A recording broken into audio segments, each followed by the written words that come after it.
কাকা বাজেতুকে বলি ওই ঠাম্মা কটা পয়সা দাও না, আমি ঠাম্মাকে ওষুধ কিনে খাওয়াবো, নাহলে আমার ঠাম্মা যদি চলে যায় আমরা কার কাছে থাকবো। ইস, তুমি মা কান্না করছো কেন এত? বাবা বাবার জন্য তোমার কষ্ট হচ্ছে? পরিবারটা এতটা অসহায়, এই বাচ্চাটার বাবা মানে বেঁচে থাকতে তার মা চলে যায়, বাচ্চা দুটোর বাবা বেঁচে থাকতে তার মা চলে যায়, মানে তারই বন্ধুর সঙ্গে, তাই তো? তোমার বাবারই একটা বন্ধুর সঙ্গে তোমার মা চলে যায়, সেই চিন্তায় তোমার বাবা স্ট্রোক করে মারা যায়, তাই তো? এই বাচ্চা দুটোর বাবা স্ট্রোক করে মারা যায়। তোমরা পড়াশোনা করতে পারছো ঠিক মতন? না, হ্যাঁ, আমাদের খাতা পেন সবাই পাড়ার লোকেরাই দেয়। আচ্ছা, সে চিন্তায় তোমাদের পড়াশোনা করছো, তাই তো? আচ্ছা, মানে আপনার এইটা বড় ছেলে, তাই তো? এই বড় ছেলে আপনার দেখে না? হ্যাঁ, এইখানে ঘর করেছে। বড় ছেলে থাকে কোথায়? এখানে থাকে? এখানে থাকে না, মানে আপনারা এত কষ্ট করে থাকেন এখানে?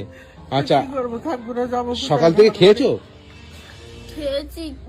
খেয়েছি ওই যেটি কটা রুটি দিয়েছিল, তরকারি দিয়েছিল, আসো দেখবে। আচ্ছা আচ্ছা, ও এই দিয়েছে একজন? হ্যাঁ, কে দিয়েছে? ওই আমাদের পাশের বাড়ি যেটি। পাশের বাড়ি যেটি দিয়েছে, তাই তোমরা এইটা খাচ্ছো? এই যে রুটি আর হচ্ছে কি দিয়েছে, ডাল? আচ্ছা, এইটা তোমরা খাচ্ছো? হ্যাঁ, আচ্ছা আচ্ছা, মানে এত কষ্ট তোমাদের। তোমরা রান্না করো কোথায়? এইখানে হ্যাঁ, এই উনুনে রান্না করো? কে রান্না করে? আমি ঠাম্মা পারে না তাই। ও আচ্ছা আচ্ছা, মানে আপনি রান্না ঠিক মতো করতে পারেন না তো?